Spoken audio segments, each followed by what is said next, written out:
about almost stopping practice. So, yeah, we would like to get to it, but at the same time we have to still continue to mentally develop our players and our other guys, and we can't just not practice at all. So we'll just keep managing the best that we can and try to have as many of them available next Monday.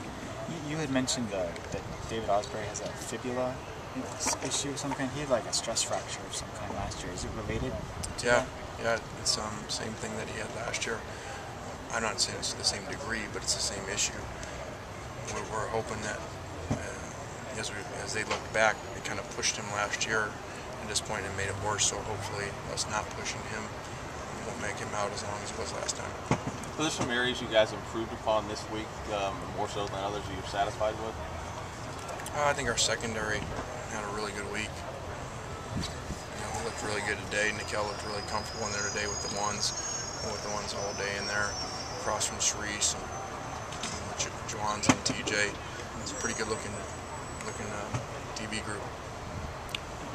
Yesterday you were saying that I think it was yesterday, one of the areas you were concerned about was kind of the backup tight ends, and you had talked about Rhett being the guy who could do everything, but to clarify, does that mean he's the starter? At this point, Rhett's the starter? Or? Yeah. If we were to play today, he's the starter. It's actually not very close. Barring injury, he'll be the starter as we go into the season. He's had a great camp. He's done a bunch of things for us and really performed extremely well and extremely consistent. I think, for me personally, having been gone 3 years, he's probably, if not one of the biggest surprises. I was here when I recruited him. We kind of went back and forth a number of times with him. Offered him later than a lot of guys, because I think he wasn't real fast, wasn't the biggest guy. Just another lesson for us. So, a hard-working guy that does things right, passing up, some guys that I'm sure as you go back 4 years ago and look at rankings, there's a bunch of guys ahead of him that, he's probably going to be more productive in the future then. There was a lot of raving about Cameron up until even through the first week of camp. What happened? Yeah, I think Jordan hit a little bit of a wall mentally with all the stuff that we were doing with him playing Y and playing F, flexing him out, and so as we get to next week and kind of focus more in on exact game plans, so he's one of those guys that I hope starts to play faster. We have a ton of stuff in right now for these guys, and a lot of them have hit a wall and don't play extremely fast because we have more plays than we ever would in a normal game plan. So usually we see them pick up speed next week as we go back and scale down and just install the stuff that we're going to get ready for the opener. Is he almost more of a receiving tight end then in your eyes now? Yeah, he's definitely a receiving tight end that we continue to try to develop his inline skills. He's come a long ways. In the spring we couldn't do anything with him in a three-point stance. We've never done it, so he's coming along. We just have really high standards for him. You said today about using the nickel against Hawaii because of the way they play.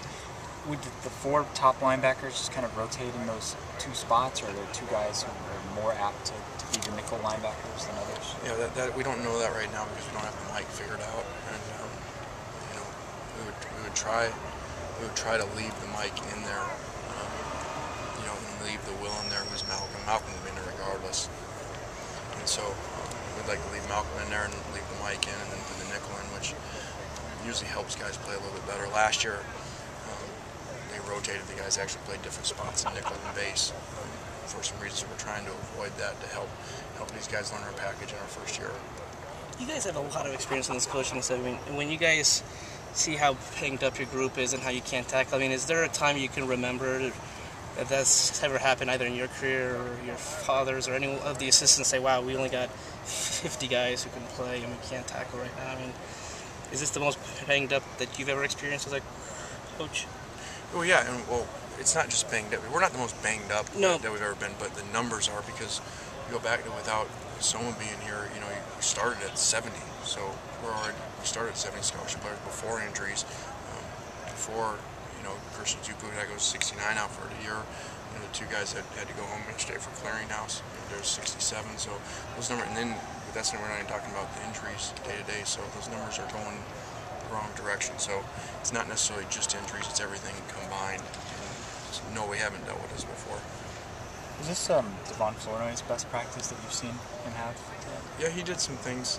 He's kind of working back in there. It's kind of like his first week, really. You know, he's still making he's making some mistakes that guys shouldn't be making at this point, but it's because he hasn't had the experience other guys have. So we need him to step up and be a guy that's been here, you know, that can be able to play both spots for us. Nothing new on those two guys that were. No, both those guys. It'll be something as soon as we know, I'll tell you guys. And there's no way for us to know. It goes to the clearinghouse, goes to NCAA, and they put it under review, and there's no timeline for that. All right, thanks, guys.